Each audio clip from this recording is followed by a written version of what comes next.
Other thing which I've noticed as a common trait between those who we are projecting as role models and those who come and speak is that they tend to learn from their failures as much as they learn from their success. In fact, most learn more from their failures and are humble enough in order to say this. Sir, in your career, there was the case of the missing $1 million at Unilever. You say that you've learned a lot from this and it's impacted you greatly.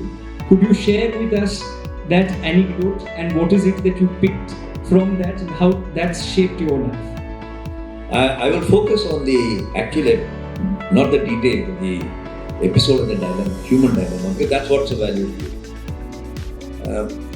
You can't imagine how the world was back in the 80s. I don't blame you. But back in the 80s, everything was under government control. And foreign exchange was very short. I became the director of exports at a fairly young age of 40 or 41. And I don't mind admitting now, I was a bit arrogant. हो जाता है. At 40, 41, you become a director of Hindustan Lever. लोग बोलते हैं. My grandmother was very proud of it. That makes me even more arrogant. And then I found that in the transactions of the company, $1 million was missing. Or my chief financial officer pointed it out to me. Now, $1 million of foreign exchange in the 80s meant you would go to jail. Not only you, your managing director, your chairman, everybody. And you'll be spread over the newspapers for a long time. So मुझे समस्या आ गई थी कि it's obviously happened under my watch. I'm the leader of the export division. $1 million missing is a fair amount of money. What should I do?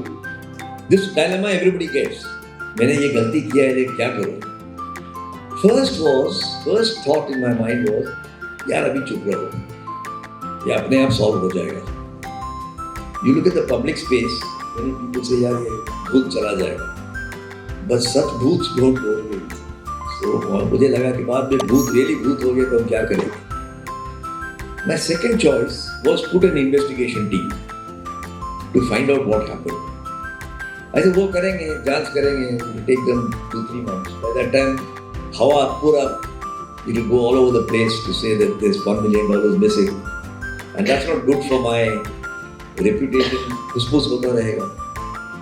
The third choice I had was to go to my boss, who was the managing director and chairman of the company, and say, boss, I need help.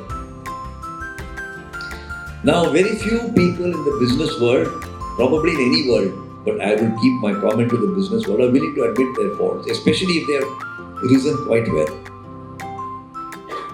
When I went to my chairman, he said, you're looking very perturbed. I said, yes, I've never felt lost. But I can't find $1 million. I need help. Because there's law, foreign exchange, reserve bank, accounting, which were not my subjects. See, nobody's an island. You can't do everything by yourself. You happen to be the boss. Now, what happened to me was very dramatic. First, it taught me the lesson that when you made a mistake, admit it and seek help. A big mistake, huh? I'm not saying every little mistake. Is a good option to consider. It may or may not be valid in your situation. That's for you to decide. The second lesson I learned was, many of us put together are smarter than any one of us. Pick up the managing director, he could pick up the phone. 5 people arrived in the room. One is the expert in foreign exchange, one expert in reserve bank regulations. I said, you must help him. Because जिसने help मांगा है ना, उसको help कोई deny नहीं करता. It's only when you think that you know everything that people will say, दिखाए. So it's good to ask for help. All of them helped me. And of course we never found $1 million. Somebody had swindled us. But at the end of 2 years, they rightly or wrongly promoted me. Which I was never budgeting for. I had never planned for it. कि promotion. And I think about it, that's why you have probably raised this question, and I share it with people because you're going to make mistakes. Some of them will be big mistakes. But admitting a mistake and joining with other people to correct it is not an option you should rule out. In the public space, if that was done, of course, there's lots of politics and so on, so I cannot get into that debate. But in other public life, in companies, I think it will be, at least for me, it was a good experience. We will all make mistakes, however clever you are, and trying to amend it quickly. As they say, when you find yourself in a hole, don't dig deeper, you go deeper into the hole. That is the story.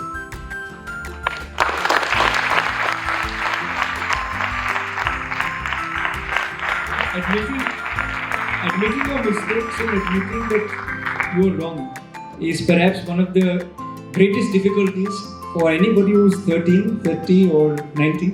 I think that is what I've observed and seen, that whenever we are wrong, whenever somebody says that you're wrong, the first reaction is to defend ourselves and say that no, what we're doing is, what we are doing is right. And this is across all domains, like you rightly said. So you have written about 18 books, and in 19 books now. And these 19 books, one of the things that I have picked up from one of the books is the phrase that you've used, which is the ability to think in English and to act Indian. One of the things that the organization also tries to do is try to project Indianness without forgetting that we are in one world.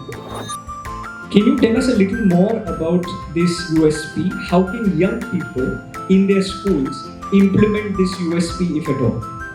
Actually, you don't have to think about it. It is there. It will happen automatically.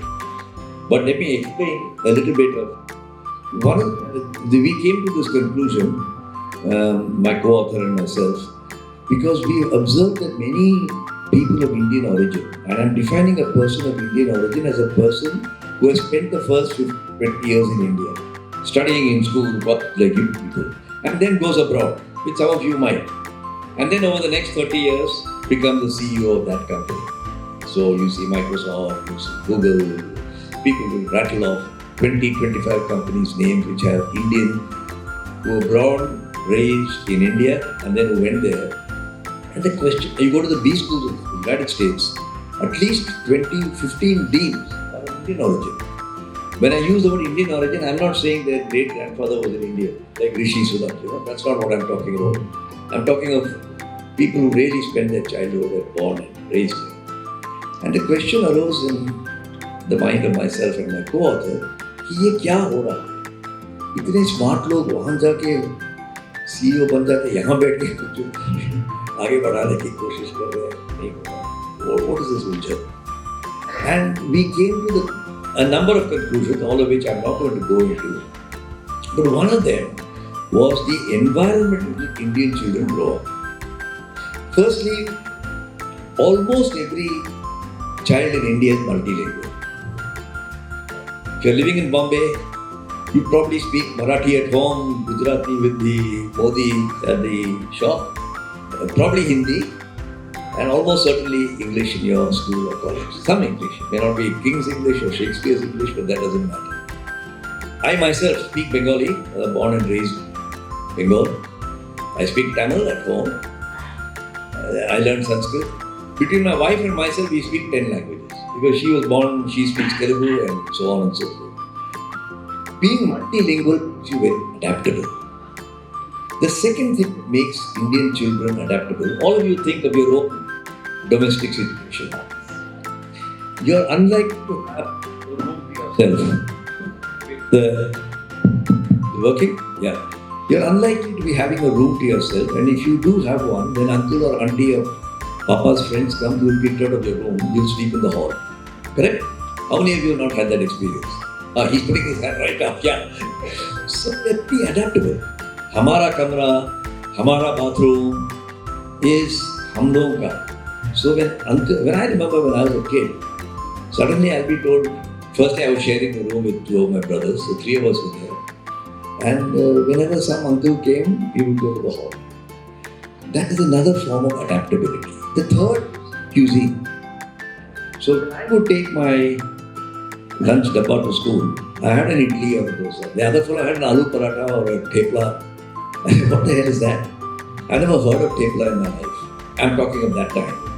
And then you start to eat other people's foods. Now, the forms of adaptability that you are exposed to, you are not conscious of. I'm telling you all this, you say, yeah, so what's so great about it? But it is that adaptability that is a unique gene. You ask what can children learn from it? My answer is, be more and more adaptable. Be open to many ideas. There is no single way to do anything. Don't do bad things.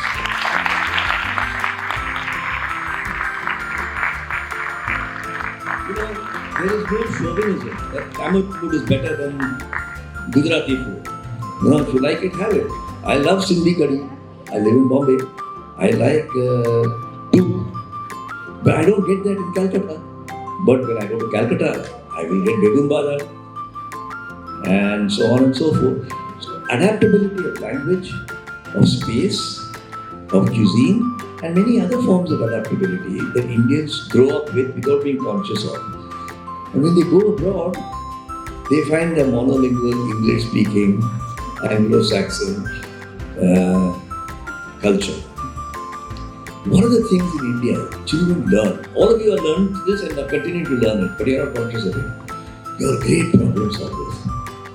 Great problem solvers. अरे यार सुबह उठ के college पहुंचने के लिए दम घुट जाओ, ट्रेन पकड़ो, टिकट काटो, getting.